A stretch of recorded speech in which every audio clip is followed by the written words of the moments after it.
All right, let's take a look at this OBD2.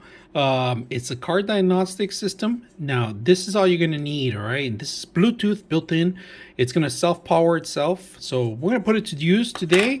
And instructions are simple. You do need to download the program itself, all right? So we're going to do that as a demo too. They make it for Droid and they also make it for ISO. So we're going to go ahead and put it together and test it on our car. So let's go ahead and do that.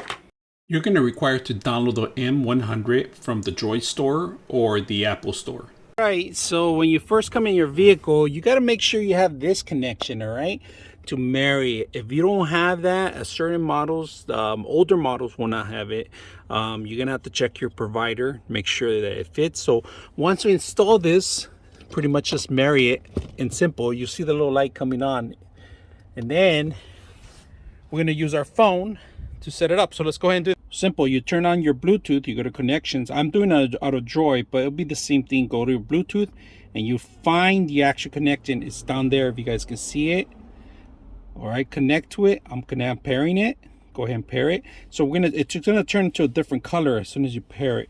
So we're paired right now, and we're gonna go ahead and turn on the car. Okay, once we find it, if you guys can see it on my Bluetooth, once we connect to it, I'm gonna go into it. Now we're able to use all the applications. A quick scan, that's the first thing you want to do all the time. Make sure your car is up to standard. And if you guys can see, it gives you all the fault messages that we have right now. Fault codes, we have 0 right now, so we're okay. But if you have a fault code, you actually look it up and find out what's wrong with your car. Very simple. And say you can even share this information with your mechanic or post it yourself and actually study it later on. We got a couple of things monitoring okay. So we haven't seen all the details yet. We're going to go into it, but right now we're just going to go skip a couple of things so I could take you to show you the more options that we have in here. So here it gives me all the information, including the VIN number, which I'm going to block out, guys. It gives you all the information that we normally use for smog checks and other devices. Any kind of issues that we had in the past, it pretty much is going to be standardized here. It's been captured in here. So let's go ahead and go back to the menu and look at other options. All right, under other menu, default codes right here. If you have any default codes, confirm. We don't have any right now, so we can't even turn them off. Clear default codes, we could turn them off. Data screen, this is going to give you pretty much our car information on fuel tests. We could do a fuel test. It tells you the speeds that we earn, how much gallons we waste, the RPMs. You could have this on a side panel, you could have this on a mount and give you all that same information in details. Of course, you could go into more details in here. It gives you a little description, including with the actual little icon and then a graphics with it, and you could actually change it. You could go back in there and add some more if you want. This will give you a more of, if you're a racing guy and you want to know if you're getting the best fuel mileage, this is probably something you're gonna have to look into. So let's go back to the menu, back into it. We're gonna go back to oxygen sensor. So this is where the actual motor requires, and the manifold requires oxygen to actually spin some of the pistons. So we're going to go ahead into details right now, how much we're wasting on 0 oxygen sensor monitor. It gives you information. This is for more mechanics that will know this kind of information. I'm not familiar with it. I just got this for defaulting the sensors, resetting the actual default messages. That's pretty much what I use it for.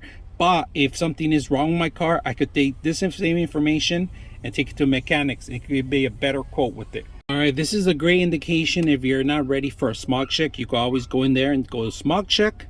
And right now we are okay in pretty much in everything. Something that's we have to go in through monitoring, but pretty much we're in a good spot right now. Very good. Nothing's in red. So this is something you can always pre-test your car prior to taking to a smog check. Many options. You have all sorts of data stream here.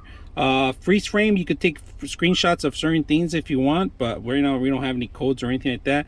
Default reset codes, we don't have anything right now, but it gives you an understanding, and then we could get a whole report on everything, a quick scan report.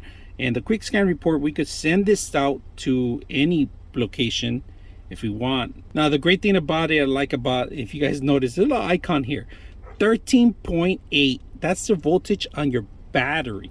So anytime you have it under 10, it means you need a new battery. If it goes way below 10 and it's not charging, it could be your alternator, it could be a bunch of things, but that's a great indication right up front. This was very simple, easy to use.